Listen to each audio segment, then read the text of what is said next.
날씨가 이제 여름이 끝나고 서늘해지는데요. 지난번에 저희가 내 마음을 어떻게 돌보고 마음의 평안을 찾을 수 있는가 하는 부분에서 마음 챙김 명상에 대해서 배웠거든요.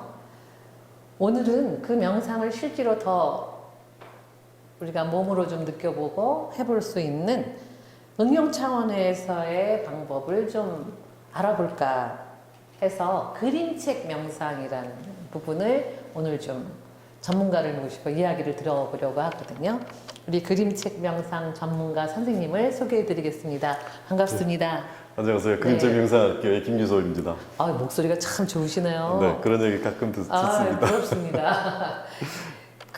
지난번에도 제가 명상을 하면서 막 손이 안 떨어져가지고 제가 뭐가 이렇게 잘 되는 건지 그러면서 굉장히 아주 큰 경험을 했거든요. 아, 그러셨군요. 근데 그림책과 명상이 연결되는 게 좀 굉장히 생소한데 그림책 명상이라는 게 뭔지 좀 구체적으로 네.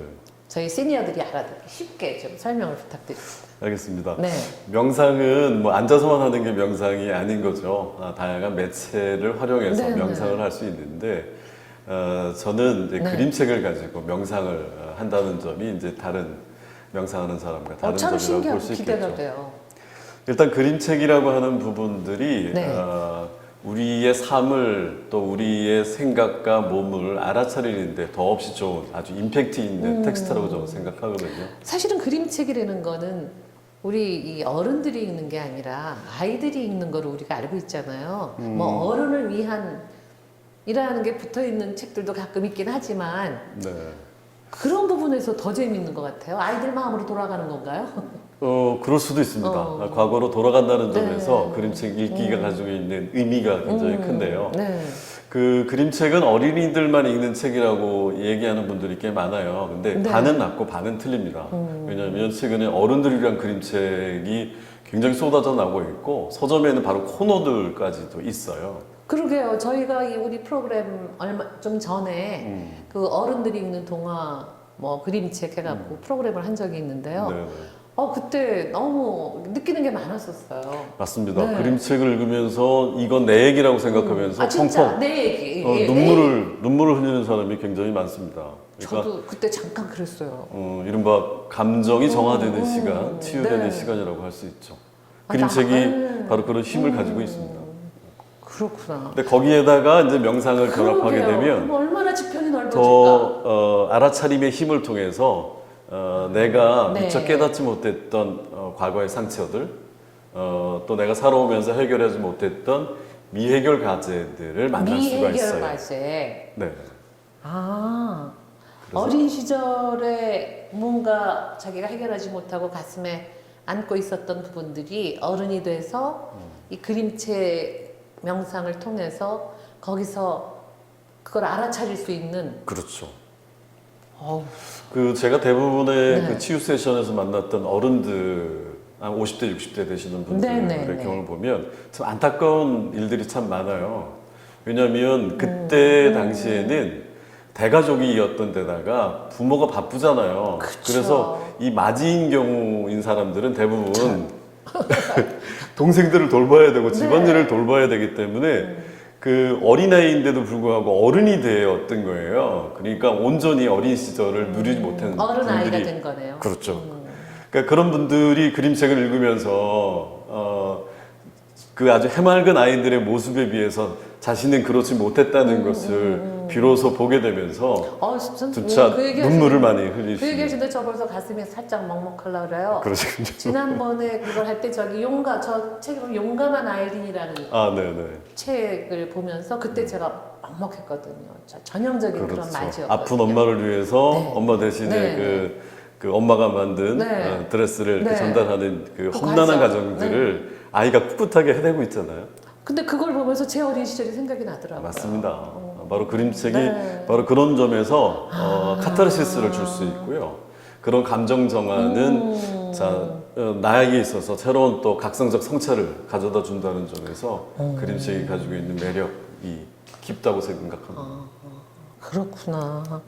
그러니까 그 우리가 일반적으로 그림책 그러면 어린이들이 읽는 책인데 그게 아니라 우리 어른들도 얼마든지 거기서 감동을 받을 수 있는 거고 그렇죠. 그 감동이라는 것이 명상과 연결이 되면 어찌 보면 치유까지 갈 수 있는 그렇습니다. 그러니까 치유 세션에서 만났던 분들의 이야기 저도 선생님 프로그램에 한번 가봐요. 네. 저를 해결하기 위해서 그림책을 읽는 과정은 자신을 읽어내는 과정이라고 얘기합니다. 자신을 읽어내는 네네. 거죠. 그래서 그림책 속에 담겨져 있는 등장인물들을 통해서 네. 나 자신을 바라보는 거죠.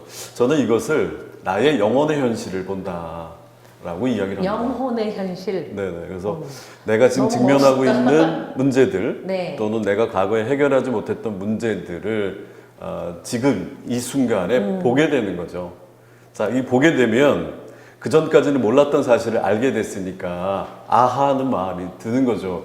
내가 이래서 힘들었고 내가 이래서 어려운 삶을 살았구나 라는 것을 이제 자각하게 되면 이대로 이제 살지는 못할 거잖아요. 그래서 지금까지 하는 다른 삶을 모색하게 된다는 점에서 미래의 나를 나의 삶을 창조적으로 설계할 수 있습니다. 그래서 그림책을 보는 행위는 나를 읽는 행위이지만 더 구체적으로 들어가면 과거의 나도 만나고 과거에 내가 그랬음을 지금 현재에서 만나게 되고 그리고 그렇다면 내가 어떻게 살아야 하는지를 또 만나게 되는 미래의 나를 만나게 되는 과정 속에서 치유가 일어납니다. 과거의 나를 현재의 나에서 현재의 보고, 나에서 보고 또 지금 이 순간 지금 이 아까 순간에 지금 이 순간이라는 네. 말씀을 하셨거든요. 지금 이 순간의 나에서 이제 미래의 미래의 나를 어떻게 설계할 것인지도 만나게 되는 거죠. 근데 전 지금 선생님 그 얘기 들으시면서 사실은 제 강의 노선이 그렇거든요. 저는 심리학을 하기 때문에 제가 강의를 하고 있는 내가 과거의 나를 그렇죠. 지금의 나의 전지적인 시점에서 바라봐서 미래의 나를 어찌 살 건가인데 그것과 명상이라는 게 아주 뭐 거의 이렇게 일치되는 느낌이 들어가고 저 그렇습니다. 그런데요. 오. 그 게스탈트 심리 치료에서 네, 중요하게 게스탈트, 생각하는 예. 키워드가 알아차림과 접촉인 그렇죠, 거죠. 그렇죠. 그래서 그림책을 통해서 내가 어떤 삶을 살아왔는지, 내가 전에 꿈꿔왔던 것들이 무엇인지를 자각이라고 하는 과정을 통해서 알아차리는 거죠. 이른바 이제 접촉을 통해서 그렇다면 내가 어떻게 살아야 하는지 그 방향도 생각하게 되는 과거에 거죠. 살아왔던 데서 뭔가 이렇게 찌그러져서 힘들었던 부분들을 자각이라는 걸 통해서 알아차리는 거죠. 알아차리고 그러니까 그런 것들이 그림책 명상으로 이루어진다는 그렇습니다. 기가 막힌데요. 그렇다면 그 그림책 명상에 선생님이 그 그림책 명상이라는 동네에 빠지셔서 제가 굉장히 부러워하는 부분인데 네. 어떤 좋은 점들이 이렇게 선생님을 매료시켰나요? 제가 어렸을 때, 제가 이제 결혼해서겠죠. 아이들 둘을 이렇게. 그럼 결혼 전에는 별로 관심이 네네. 없으셨어요? 키웠는데, 이 녀석들이 책을 참 좋아했어요. 그래서 매주 도서관에서 이제 그림책을 읽어줬죠. 네. 그래서 양무릎에 얹혀놓고 그림책을 읽어주고, 또 그림책을 또 너무나 왕창, 바람직한 아빠셨네요. 네, 왕창 빌려서 또 잠자기 전에 그림책을 다 읽어주고 그랬던 그때가 몇 기억들이 살쯤 있거든요. 되는 거죠? 아이들이? 그때 우리 아이들이 5살, 뭐 3살 뭐 이랬을 때였어요. 그때가 아주 적격이군요. 글 잘 모르는 아이들에게. 그랬죠. 네네. 그러다 보니까 저절로 그림책을 이제 많이 접하면서 이게 아이들을 읽어주는 책이 아니라 아까 말씀드렸던 것처럼 바로 내 이야기구나라는 것을 알게 됐어요. 그러면서 저도 저의 현실들을 발견하게 되고 제가 성장 과정에서 해결되지 못했던 과제들을 만나면서 저도 눈물을 펑펑 흘렸던 적이 많았습니다. 그래서 어찌 보면 체험적으로 그거를 네네네. 적나라하게 느끼셨기 때문에 뭐 이거는 그래서 그때 읽었던 책들이 지금 이제 치유 세션을 진행하는데 아주 굉장히 도움을 좀 많이 받고 있죠. 그런데 이제 보통 효자 효녀가 아닌데요, 아이들이. 근데 그런데다가 이제 대학원에서 제가 심신치유 공부를 하면서 심신치유. 이 그림책과 결합하면 어떨까 하는 생각을 하게 됐어요. 네. 이 그림책 치유나 문학 치료가 다 좋아요. 좋은데 그때만 반짝하고 그 또 지나면 또 이렇게 잊어버리게 되거든요. 왜냐하면 조건들이 새로 생기면 그 조건들에 맞춰서 과거에 힐링을 내가 받았거나 공감받았던 걸 다 잊어버리고 또 원래대로 돌아가잖아요. 근데 원래대로 돌아간다면 아마 치유적으로나 치료적으로도 별 의미가 없잖아요. 그렇다면 이 치유 효과가 지속적으로 하기 위해서는 무엇이 필요할까 하는데, 제가 대학원에서 심신치유 공부를 하면서 마음 챙김이 지속적으로 수련이 된다면 가능하겠다라는 생각이 좀 들었던 거죠. 그래서 그림책이 가지고 있는 치유적 기능에다가 마음 챙김 명상이 가지고 있는 인지적 통찰들을 결합할 통찰. 경우에 근본적인 치유도 될 뿐더러 스스로 자기 치유할 수 있는 길이 열릴 수 있다는 생각을 하면서 그림책 명상 프로그램을 개발하게 됐죠. 그 선생님 말씀처럼 그 치유 세션에서 만났던 많은 분들 이전에 이미 네. 몸소 체험을 하셨고 그렇습니다. 또 수많은 체험을 하셨기 때문에 어찌 보면 이론적인 이야기보다는 훨씬 더 다가오거든요. 사실은 저 같은 경우에는 심리학을 하고 심리 상담 같은 거를 하면서 좀 한계를 느끼는 때가 가끔은 있는데 지금 그 명상이라는 것과 심리 상담의 그 차이점 같은 거는 어떻게 이야기하실 수 있으세요? 그 심리 상담은 기본적으로 이제 상담자와 내담자가 네네. 있고 그 사이에 문제라고 하는 게 그렇죠. 있잖아요. 네. 근데 그림책 명상은 진행자와 참여자 사이에 그림책이 있습니다. 그래서 내가 참여자고 이제 내담자인데, 내담자의 상황을 모르는 상황에서 그림책을 이제 읽게 하는 과정들을 거치게 되죠. 그러면 그림책을 또 읽는 과정 속에서 네. 이 참여자가 무의식적으로 자신이 마음이 걸리는 부분들이 있어요. 그게 아까 제가 얘기했던 그림책을 읽으면서 네. 거기서 그거 뭔지 알 것 같아요. 예. 그래서 거기서 어떤 심리적 역동들이 이제 일어나는데 그걸 가지고 이제 실마리로 그 사람의 이야기를 풀어갈 수 있죠. 물론 심리 상담, 심리 치료도 아주 탁월한 효과가 있다는 걸 아는데, 그 접근하는 방식을 그림책으로 함으로 인해서 훨씬 쉽고 또 그 내담자 또 참여자의 무의식의 패턴들을 읽어낼 수 있다는 점에서 훨씬 수월하고 가볍고 자연스러운 방식이라고 생각합니다. 아마 그런 점이 좀 차이점이라고 생각할 수 있겠네요. 정통 방식에서는 사실은 우리가 심리 상담을 내가 문제가 있어서 심리 상담을 하지만 아주 그 자기를 표현하기 어려운 그 거부 반응이 맞습니다. 처음에 많이 저항감도 있고 저항을 있고요. 한단 네. 말이죠. 그래서 심리 상담 쪽에서도 뭐 모래놀이 치료나 이런 도구들을 활용하기도 하고 그렇습니다. 그렇잖아요. 네. 그런데 선생님 말씀을 들어보니까 그림책을 통해서 더더군다나 그래서 애들의 이야기가 더 좋은 것 같으나요? 그렇죠. 어른들의 이야기하면 또 거기도 살짝 저항이 있을 것 같은데 애들의 이야기면 나 어렸을 때 그래서 그때 제가 저 용감한 아이들을 읽으면서 전혀 생각지도 않았던, 제가 호스트인데 호스트 입장에서 그게 이렇게 오더라고요. 제 어렸을 때 내가 힘들었던, 그러나 누구에게도 표현하지 못하고 엄마 아버지 힘든데 나는 내 동생들을 챙겨야지 하는 그 어른아이로서 너무 힘들게 지냈던 그렇습니다. 그게 나이 70이 됐는데 그게 떠오르더라고요. 그러니까 그럴 때 선생님 말씀대로 그 부분을 딱 잡아서 거기에 있는 부분을 어루만져주고 그러죠. 챙겨주는 게, 그러니까 드러내는 게 좀 쉬울 것 같으네요. 훨씬 수월합니다. 그렇구나. 그래서 그림책은 가와이 하야오라고 하는 일본의 그 임상심리학자의 네네. 표현대로라면 그림책은 0세에서 100세까지 읽는 0세에서. 책이라고 이야기를 종종 합니다. 네, 그러네요. 그러니까 그 아이들은 아이들의 눈높이에서 어른은 어른의 안목에서 그림책을 네, 읽어내거든요. 그래서 같은 그림책이 하더라도 층위에 따라서 독자에 따라서 다르네요. 해석이. 느껴지는 것들이 달라지는 거죠. 또 사유의 깊이도 달라집니다. 그렇겠네요. 그런 점이 그림책의 매력이라고 할 수 있죠. 너무 관심이 가는데 저 이제 배우러 가야겠는데. 오세요. 그거 이외에 또 어떤 차이점이 있을까요?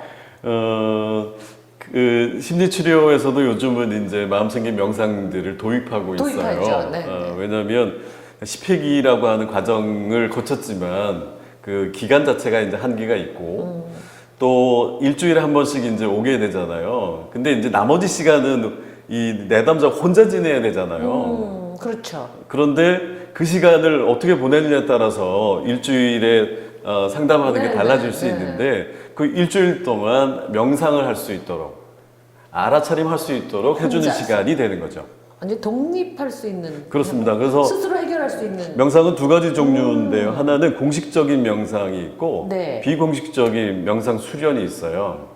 그래서 저하고 직접 만날 때는 공식적인 명상을 하지만 집으로 돌아갔을 때는 비공식 수련으로 5분 또는 10분 매일 이렇게 규칙적으로 할 수 있도록 하는 거죠. 때로는 그 비공식적으로 할 수 있는 방법을 가르쳐 그렇죠. 주면 그분이 돌아가셔서 하고 나서 일주일 뒤에 이제 어떻게 수련했는지를 보는 거죠. 때로는 참 좋네요. 수련 일지를 쓸 수도 있습니다. 수련 일지. 그래서 이런 이제 자각 훈련을 목적으로 하는 것이니까 이 머리 얼굴 부분에서 어떤 감각들이 있었는지 또 이 몸통 부분에서 또는 다리 부분에서 일어났던 명상을 하면서 일어났던 변화들, 움직임들 이런 부분들을 이렇게 일지를 쓰는 과정들을 할 수 있죠. 그 비공식 수련하는 과정 속에서. 그리고 그것을 이제 상담하는 그 날 와서 이제 이렇게 얘기할 수 있는 것이 되고요. 그러니까 그 비공식 수련이라는 과정들을 거치면서 더 알아차림이 강해지고 또 세지면서 자신의 문제들을 스스로 바라보게 되는 것이겠죠. 그러니까 스스로의 힘이 강해질 수 있는 아주 좋은. 그렇습니다. 그래서 이 그림책 명상을 하면 사람들의 변화 중에 하나가 굉장히 단단해진다는 거예요. 단단해진다. 이 단단해진다는 부분들의 효과들은 네. 전에는 이렇게 걸려 넘어졌던 부분들에 대해서 이제는 그것을 수용하는 단계로 접어드는 거죠. 그러니까 나에게 싫은 부분들, 또 내가 불편한 부분들, 내가 나를 미워하는 이 부분들도 이거 나라고 하는 것들을 받아들이게 되면서 어떤 것들도 거부하지 않고 저항하지 않는 힘들이 생기는 거죠. 이럴 때 당당해져요. 그리고 단단해집니다. 단단. 네. 그 단어가 너무 마음에 드는데요. 당당해지고 단단해지고. 그렇게 이제 되면 저는 이제 그 그림책 명상 세션을 진행하는 사람으로서 굉장히 뿌듯한 시간이 되죠. 선생님이랑 지금 이야기가 끝나지 않은 상태인데도 불구하고 지금 과정인데도 불구하고 정말 당당하고 단단해질 수 있겠네. 그런 과정을 스텝 바이 스텝으로 조금씩 더더군다나 그러죠. 그 비공식적인 수련이라는 부분이 굉장히 와닿거든요. 기본적으로 명상이라고 하는 부분은 제가 사람마다 이제 다르게 표현하는데 네네. 수용하는 겁니다. 수용. 내가 내 몸과 마음에서 일어나는 그 어떤 것도 거부하지 않고 판단하지 않고 평가하지 않고 다 받아들이는 않고. 거예요. 그러니까 이 받아들이는 과정들을 통해서 진실한 나를 만날 수 있고요. 또 진실한 친구를 하나 옆에 두게 되는 셈입니다. 그러니까 우리는 평가하고 판단하면서 자기 비난하고 심지어 자기 혐오까지 가거든요. 근데 명상은 그런 모든 것들을 다 인정하고 받아들이는 거예요. 그리고 그것을 객관적으로 지켜보는 거죠. 여기에 판단이라는 행위를 하지 않음으로 인해서 이런 모습이 나한테 있구나. 나에게 이런 감정들, 이런 것들이 올라오는구나라는 것을 알아차리고 수용하는 것. 그 수용한 다음엔 어떻게 해야 돼요? 수용한 다음에 이제 자기 자신에게 비난하지 말고 자기 자신에게 친절한 마음을 보내는 거죠. 이른바 자기자애, 자기 자비를 보내는 과정들이 이어집니다. 그래서 그림책 명상은 처음에는 자기자애. 예, 자기자애. 그래서 한 4단계 정도 또 이제 범위를 늘리면 이제 더 많아지는데 기본적으로 첫째는 멈춤을 하는 것이에요. 그림책을 읽으면서. 또 그림책을 읽는 시간이 의미 있는 멈춤의 시간을 갖는 거죠. 그래서 일상을 살다가 그림책을 읽는 그 과정은 일상을 벗어나서 나만의 일상을 벗어나서 그림책 속으로 들어오는 순간 의미 있는 멈춤의 시간이 이루어지는 거죠. 그 시간을 이제 통과하고 나면 다시 일상으로 가는데 그때 이제 얻었던 깨달음, 깨우침들을 일상에서 이제 적용하는 거죠. 우리 현대인들은 이 정말 질주하는 삶을 살아요. 생각의 폭증, 또 생각의 폭포라고 하는데 그것 속에서 헤어나질 못하고 있는 거죠. 그래서 많은 사람들이 깨어나는 방법이 뭐냐면 인생 사건을 만날 때 비로소 이제 내가 이렇게 살면 안 되는지를 비로소 알아요. 그때 비로소 멈춤을 아는데 불행하게도 그걸 놓치는 사람들이 있어요. 더 이상 회복이 안 되거나 더 이상 어쩔 수 없는 상황이라면 참 곤란하죠. 그래서 어쩌보면 명상은 기본적으로 의미 있는 멈춤을 통해서 나의 균형을 찾아가는 거라고 볼 수 있습니다. 그러니까 일상을 벗어나서 의미 있는 멈춤을 하고 들여다보면서 자각을 하면 그렇죠. 그다음에 밖으로만 다시- 쏠려 있던 나의 시각들을 나를 바라보는 시각으로 시간을 내주는 거죠. 내주는 걸 통해서 밸런스를 유지하게 됩니다. 그 다음에 다시 일상으로 돌아오면 그 어느 이야기처럼 살아가면 알게 되고 알게 되면 그렇습니다. 보이나니 네. 그때 보이는 것은 예전과 같지 다른 거죠. 않은 거네요. 지난 일상과 의미 있는 멈춤을 하고 명상을 하고 나서 다시 일상으로 돌아왔을 때 돌아오면? 세상이 새로워 보이는 거예요. 그렇습니다.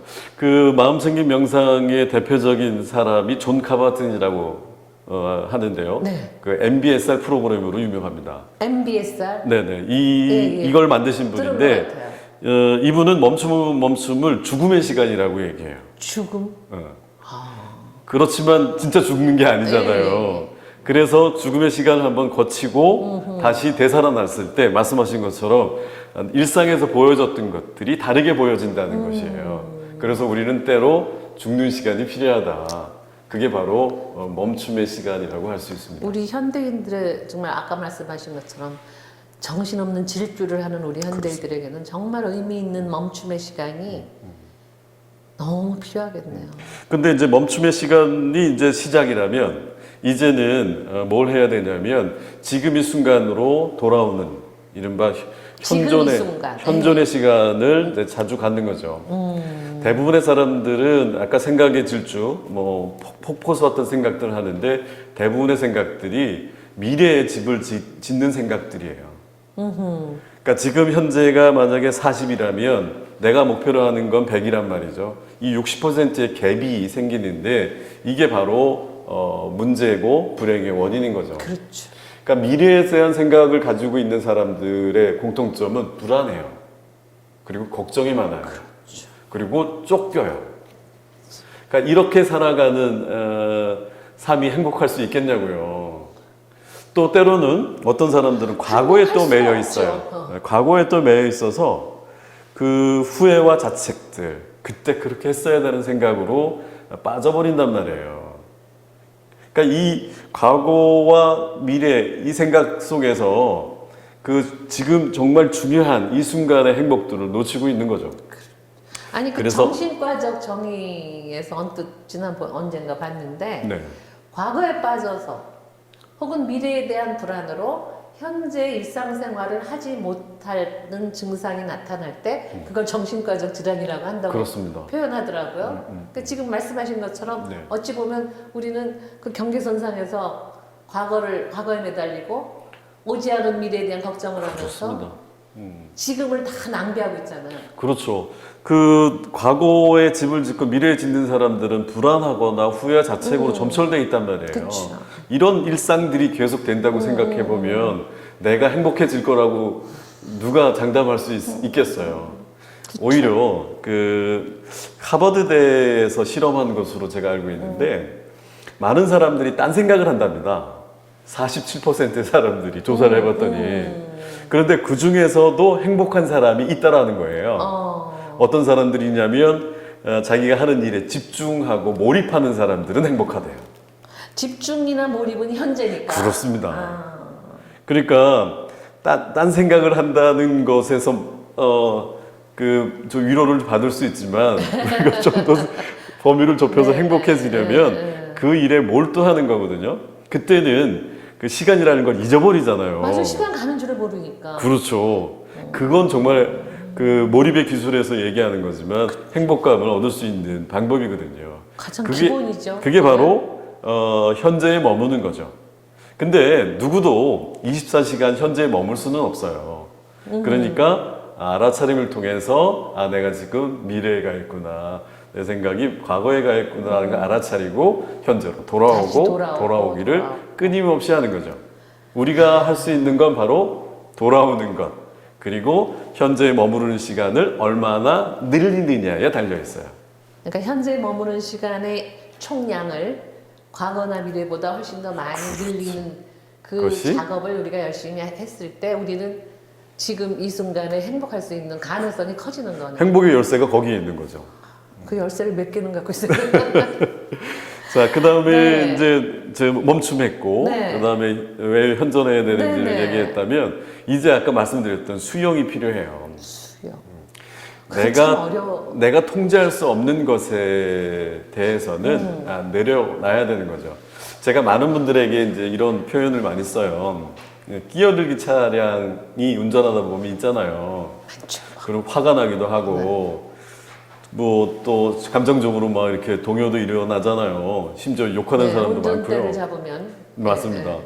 그런데 끼어들기 차량을 내가 통제할 수는 없어요. 없죠. 어떻게 내가 뭐 앞날을 내다보고 끼어들기 차량이 있겠구나 이렇게 할 수 있는 건 아니잖아요. 이런 네. 돌발적인 네, 것이지만 그러니까 그 부분에 대해서 내가 자꾸만 그것까지 통제하려고 들면 화가 그 일상화가 될 수밖에 없는 거죠. 그런데 여기서 끊을 수 있는 방법이 있어요. 그건 내가 통제할 수 없는 것이고 그 돌발적인 사건들에 대해서 내가 보이는 반응들은 온전히 내 몫으로 생각하면 되는 거죠. 예를 들면 이런 거예요. 저 사람이 좀 급한가 보다. 부도막으로 가나 보다. 맞아요. 또는 저 사람이 운전이 미숙한 초보 운전자구나. 이렇게 생각하면 내가 굳이 화낼 이유가 없는 거죠.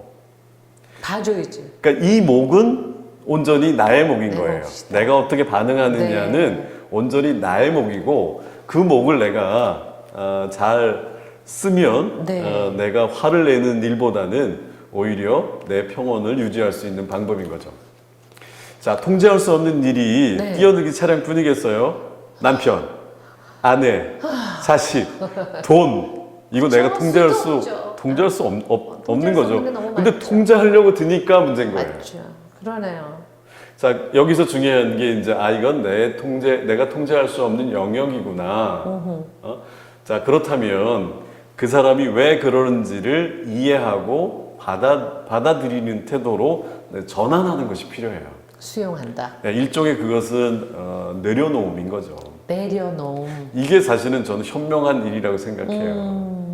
자, 이건 다른 사람에게도 마찬가지고 네. 아까 말씀드렸던 나에게서 일어나는 변화들도 그렇구나 하는 마음으로 이해하고 받아들이면 되는 거죠. 이럴 때 우리는 현실과 다투지 않고 현실을 잘 이용할 수 있어요. 다시 말하면 파도와 싸우지 않고 파도를 타는 거죠. 타고 즐길 수 타고 있습니다. 즐긴다. 이것이 저는 그림책 명상을 통해서 깨달을 수 있으면 하는 그리고 훈련했으면 하는 내용들 중에 하나입니다. 그 다음에 이제 하나가 있다면 거기에 더해서 자기 비난하기보다는 자기 자신에게 친절해질 수 있으면 좋겠다는 것이에요. 근데 우리가 살아오면서 배우기를 자기 자신을 잘 다스린다는 것이 오히려 나중에 보면 아닌 게 돼버리겠네요. 지금 우리 설명을 들어보면 이기적이라고 볼 수도 네네. 여기는 사람들이 많은데 우리 옛 속담에 곳간에서 인심 난다 그러잖아요. 곳간에서 인심 나죠. 내가 평안하고 내가 그쵸. 평화로우면 어떤 조건들이 오더라도 그걸 평화롭게 평안하게 대할 수 있단 말이에요. 근데 다른 사람한테는 관대한데 나한테는 관대하지 않는 사람들이 참 많아요. 근데 우리는 그게 훌륭한 거라고 배우고 컸단 말이에요. 어찌 보면. 그랬었죠. 저도 역시 그랬고. 그런데 생각을 해보면 내가 마음이 시끌자끌한데 제대로 보이겠냐고요. 그래서 보이죠. 내가 마음이 불편하고 내가 여유가 없는데 다른 사람이 보여주는 반응과 자극에 대해서 내가 그걸 너그럽게 봐줄 수 있겠냐고요. 그러니까 그런 부분들이 선생님, 그러니까 예를 들면 극기, 아까 그 큰 맞이로서 다 양보를 하고 성장하는 그랬었죠. 거 이런 일들이 있잖아요. 그러니까 예를 들면 저 같은 경우엔 저희 어린 시절에는 그 바나나가 굉장히 귀했거든요.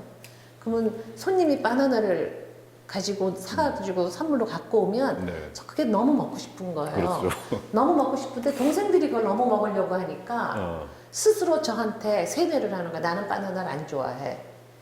그러셨어요? 네, 나는 바나나를 안 좋아해. 동생들은 좋아하는데 난 안 좋아해. 그래서 저는 바나나를 안 먹었어요. 그런데 세월이 흘러서 지금은 바나나가 너무 흔하잖아요. 그러죠. 근데 저는 싸기도 바나나를 하고. 증오하는 거예요. 아하, 지금도. 그 기억들이 그 되살아나시죠. 기억들이, 예. 그래갖고 전 지금도 바나나를 안 먹어요. 그러니까 그런 부분들도 저가 치유해야 될 어떤 그런- 부분일 것 같은 그런 생각이 거죠. 드는데. 어쩌 보면 선생님이 그 감정들을 억눌러 왔던 그렇죠. 거죠. 근데 그거를 어렸을 때부터 그렇게 하면 칭찬을 받았거든요. 그렇죠. 맞아요. 아유, 우리 영희는 응? 큰언니 노릇을 톡톡히 해. 동생들한테 다 양보하고 얼마나 착한지 몰라. 그럼 그게 좋아가지고. 그렇죠. 맞아요. 그러니까 그렇게 그게 말하자면 일상이 돼버렸단 말이에요. 요즘으로 얘기하면 착한 아이 컴플렉스인 그렇죠. 거죠. 그 네. 대가였죠, 아주. 저는 이제 오히려 그런 데서 벗어나야 하거든요. 그래서 이기적이고 싶은데도 나이가 70이 돼도 이기적이기가 굉장히 건강한 이기주의 자체도 못 찾아 먹는 경우가 많거든요. 저도 선생님 그림책 명상을 통해서 이걸 치유를 좀 해야겠는데요. 그래서 정말 네. 이 진짜 필요한 건 나 자신에게 친절 네, 나 하는 자신에게. 겁니다. 네. 정말 잘 안 되더라고요. 그러려면 이렇게 나한테 물어봐야 돼요. 지금 나한테 필요한 게 뭔가, 지금 내 몸과 마음이 원하는 게 뭔가 이런 걸 자꾸 물어봐야 돼요. 사실은 이거는 자기 자비이기도 하지만 또 마음 챙김이기도 해요. 지금 이 순간 그래서 내가 제가 이렇게 그 명상 쪽 또 이런 부분을 더 관심을 갖고 해보고 싶어 하는가 봐요. 네, 네. 그렇다면은 지금 이제 쭉 설명을 주셨는데 특히 이제 우리 시니어들에게 네. 그 그림책을 통해서 명상을 하는 부분이 다른 세대보다 특히 더 좀 필요하다면 무엇 때문일까요? 그것을 말씀드리기 전에 그림책을 볼 때 어떻게 보느냐가 참 중요한데요. 그림책 읽는 방법? 네네. 그러니까 그림책은 표지를 중심으로 네. 이렇게 천천히 읽는 것을 중요시 여겨요. 그래서 표지를 보면서 내 몸과 마음에서 어떤 신체 감각들이 일어나고 어떤 느낌과 감정, 생각들이 올라오는지를 스토리 중심으로 일단 뭐 읽나요? 표지부터 이제 보고 그 다음에 이제 면지, 표지 뒷면을 면지라고 하는데 이 그림책 작가가 이 면지에 어떤 색깔 또 어떤 형태의 그림들을 그리느냐도 이제 살펴보는 거죠. 그 다음에 이제 속표지 또는 본문들 이렇게 쭉 이제 읽어 나가는데 그때 그냥 읽는 것이 아니라 한 장면을 보면서 내 몸과 마음에서 어떤 변화들이 일어나는지를 살펴보는 거예요. 그러니까 그 한 장 한 장을 읽으면서 자각하는 거죠. 자각 훈련하는 거예요. 근데 그거 혼자 되지 않지 않아요? 그러니까 이제 그 그림책을 읽는 상식을 좀 바꿔야 되는 거죠. 그래서 저는 그림책을 2번 읽으라고 해요. 2번. 첫 번째는 네. 지금 말한 거 천천히 이렇게 네. 글과 그림을 중심으로 보고 두 번째 읽을 때는 이제 그림 중심으로 보면서 그림이 상징하는 게 무엇인지를 살펴보는 거죠. 그리고 내 속에서 어떤 움직임들이 있는지를 살펴보는 거예요. 이런 과정들을 통해서 나의 상처도 보게 되고 내가 성장 과정에서 해결되지 네. 못한 것들도 보게 되고 아까 고영희 선생님이 말씀하신 것처럼 부모들한테는 칭찬받았지만 나의 감정들 그럼요. 억눌렸던 네. 것들도 보게 되는 것이에요. 자, 보게 되면 어떻게 돼요? 알게 되면 어떻게 되냐고요. 그 다음부터 네. 내가 이래서 바나나를 싫어하게 됐구나라는 걸 알게 되면 이제 바나나로부터 내가 이제 벗어날 수 있는 길이 열리는 거죠.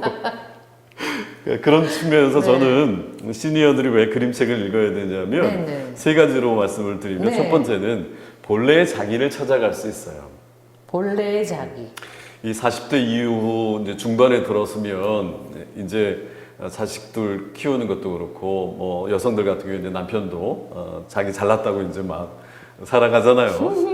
또 퇴직을 하신 분들은 비로소 이제 네. 외부로 쏠렸던 그 시선들을 이제 거두어서 자기 내면을 이제 안에, 보게 네. 되는데 그때 그림책을 읽게 되면 본래의 자기를 찾게 되는 작업을 할 수가 있습니다. 내가 진정으로 원했던 게 뭐지? 내가 진정으로 나답게 살고자 했던 것이 무엇인지를 성찰하게 돼요. 나답게 살기. 네네. 아, 참 좋다. 그게 다른 표현을 하면 본래의 자기를 찾는 방법이 하나일 네. 거고요. 두 번째는 자기가 어떻게 살아왔는지를 그림책 보면 알 수 있잖아요. 아, 내가 이런 부분에 있어서 자 힘들었구나. 내가 또 이런 것 때문에 어려웠구나 이런 것들인데 제가 치유 세션 하면서 많은 분들을 이제 만나게 되는데 어떤 분은 이런 분이 있었어요. 남편과 사별한 분이었는데 그 아이들이 둘이 있었는데 네. 남편이 이제 사별하고 없으니까 자신이 남편의 몸까지 하려고 아주 지나치게 애를 쓴 거예요. 그 빈자리를 아이들이 느끼지 못하게 네. 하도록 엄마 역할도 하면서 아버지 아빠 역할도 역할까지도 했던 거죠. 근데 그림책을 보면서 굳이 그렇게 하지 않아도 된다는 것을 비로소 알게 되면서 마음이 편해졌던 분이 있어요. 아우, 너무 멋있다. 바로 이게- 그럼 너무 힘들게 살았을 이게 바로 두 텐데. 번째인데 그래 그렇게 하지 않아도 돼. 아이들은 아이들대로 또 그것을 이해하고 받아들이는데 내가 굳이 아이들이 그럴까 봐서 미리 염려해서 했던 것들을 내려놓는 거죠. 이게 바로 이제 수용하게 되는 것인데 이 자각을 통해서 지나치게 애쓰지 않고 있는 그대로 받아들이는 삶을 살 수가 있다고 좀 보고요. 그리고 세 번째는 왜 시니어들이 그림책을 읽어야 되냐면 어찌 보면 지금 나에게 필요한 것들을 그림책을 통해서 얻을 수 있습니다. 지금까지 내가 이렇게 살아왔다는 것들을 알았어. 그렇다면 네, 그렇다면 지금부터 내가 나답게 살아가려면 나한테 필요한 게 뭘까? 나한테 중요한 게 무엇일까를 나 자신에게 질문할 수 있어요. 나에게 필요한 것을 진솔하게 질문할 수 있는 질문할 수 거네요. 있습니다. 그래서 이 세 가지 부분들을 통해서 네. 전보다는 다른 성숙한 의식을 가질 수 있게 되고 또 마음의 평화를 얻게 되면서 전의 삶보다는 더 훨씬 더 포용력이 있으면서 또 자신만의 길을 걸어가고 있다는 측면에서 내 삶을 새롭게 설계할 수 있다고 저는 생각합니다. 그렇다면 지금 이제 우리 이 방송을 보시는 우리 시니어들이 네. 사실 그림책 명상이라는 건 오늘 처음 들었는데 누구의 도움 없이 혼자서 한번 이 방법을 진행을 해 나간다면 어떤 단계를 밟으면은 좀 쉽게 이 명상의 그 자각을 통한 네. 걸 느낄 수 있을까요? 뭐 자각은 방금 말씀드렸던 것처럼 장면 한 면씩 보면서 우리가 그 경험할 수 있거든요. 그래서 먼저 그림책을 보면 이제 표지를 보잖아요. 근데 일단 표지 보면서. 그림책을 선정하는 것부터 내가 우리 손주들 보는 책을 그냥 볼 게 아니라 여기 양재도서관 같은 데 가면 있을 테니까 그런 데 가서 어떤 그 선정하는 기준들이 그냥 마음에 끌리는 거로 선정하면 될까요? 제일 좋은 방법은 사서한테 물어보는 거죠. 어른들을 위한 그림책이 그러네요. 뭐가 거기 전문가가 있을까요? 있는데. 네. 뭐가 있을까요? 물어보기도 하면 되고요.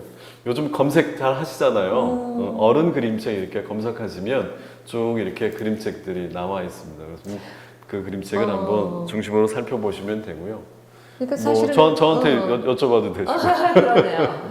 그러면 혹시 나중에라도 그 우리 시니어들에게 도움이 될 만한 책, 그 그림책 네네. 책들을 좀 소개해 주시는 뭐 기회가 정보마당에서 있으면 제가 아마 좋겠네요. 기회가 되면 네, 한번 네. 꼭 그거 참 읽어봤으면 좋을 것 좋겠다는 같아요. 그런 저 책들을 좀 따라서 소개하려고. 해보려고요. 뭐 기회가 되면 그런 프로그램 같은 거를 좀 적극적으로 이렇게 센터 같은 데서 만들어서 참여하고 그러는 게 있다면은 더 좋을 것 같고 그것이 어렵다면 왜냐하면 우리가 독서라는 게 두꺼운 책 읽는 거는 읽다가도 힘들잖아요. 눈도 그렇습니다. 아프고. 근데 그렇습니다.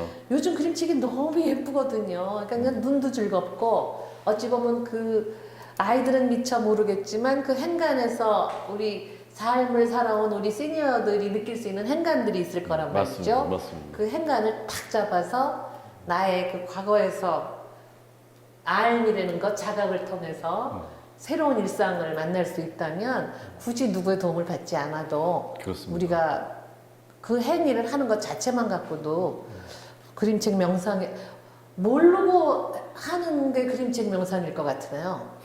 지나가 보니까 이게 명상이네. 그렇습니다. 그러니까 명상 굉장히 어렵게 생각하는데. 제가 명상을 아까 수용이라고 얘기했는데요. 네. 명상은 기본적으로 자각을 바탕으로 해요. 네. 그래서 명상이 왜 치유가 되냐면 네, 네. 자각이라는 것이 곧 치유이기 때문에 그래요. 그러니까 치유를 하기 위해서 자각이라는 게 빠지면 불가능할 정도거든요.